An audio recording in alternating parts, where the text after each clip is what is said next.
ಯಾವ್ದು ಬಗೆಹರಿದಿದೆಯಲ್ಲ, ಅದೇನು ಬಗೆಹರಿರ್ತಕ್ಕಂಥದ್ದು ಬಗೆ. ಆಮೇಲೆ ಕಾಲ ಒಂದು ಇರ್ತಾರ ಮಾಡ್ತೀವಿ ಬನ್ನಿ. ಈಗ ಅವರು ನಮ್ಮ ಜೊತೆನಲ್ಲಂತೂ ಇಲ್ಲ. ನಮ್ಮ ಕಾರ್ಯಕರ್ತರು ಡಿಸ್ಟರ್ಬ್ ಆಗೋದ ಅವಶ್ಯಕತೆ ಇಲ್ಲ. ಅವರು ಮಾಧ್ಯಮದಲ್ಲಿ ಮಾತನಾಡೋದು ನೋಡಿದಾಗ ಎಲ್ಲೋ ಒಂದು ಕಡೆ ಅವರು ಸಿದ್ದರಾಮಯ್ಯನವರನ್ನು ಮೇಲಕ್ಕೆ ತಗೊಂಡೋಯ್ತವ್ರು ಆಕಾಶಕ್ಕೆ. ಅವ್ರು ಯಾರ್ಯಾರನ್ನು ಯಾವ್ಯಾವ ತಮ್ಮ ಸಂದರ್ಭದಲ್ಲಿ ಮೇಲೆ ತಗೊಂಡೋಯ್ತಾರೋ, ಯಾರನ್ನು ಕೆಳಗೆ ಇಳಿಸ್ತಾರೋ, ಈ ಒಂದು 15 ವರ್ಷದ ರಾಜಕೀಯ ನೋಡಿದ್ರೆ ಒಂದು ಅವ್ರ ನಡವಳಿಕೆ ನೋಡಿದ್ದೀವಿ.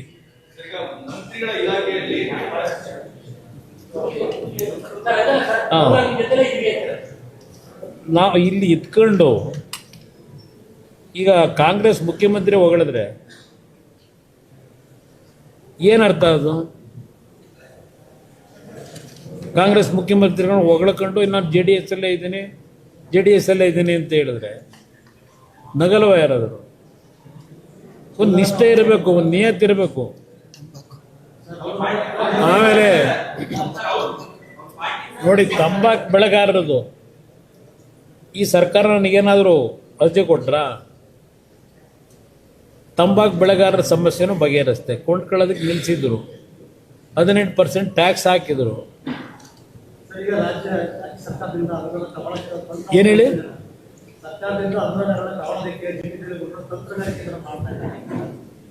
ಯಾಕೆ ಬೇರೆ ಶಾಸಕರುಗಳು ಆಗಿದ್ದ ತಂತ್ರಗಾರಿಕೆ ಮಾಡೇ ದುಡ್ಡು ತಗೊಂಬತ್ತವ್ರ?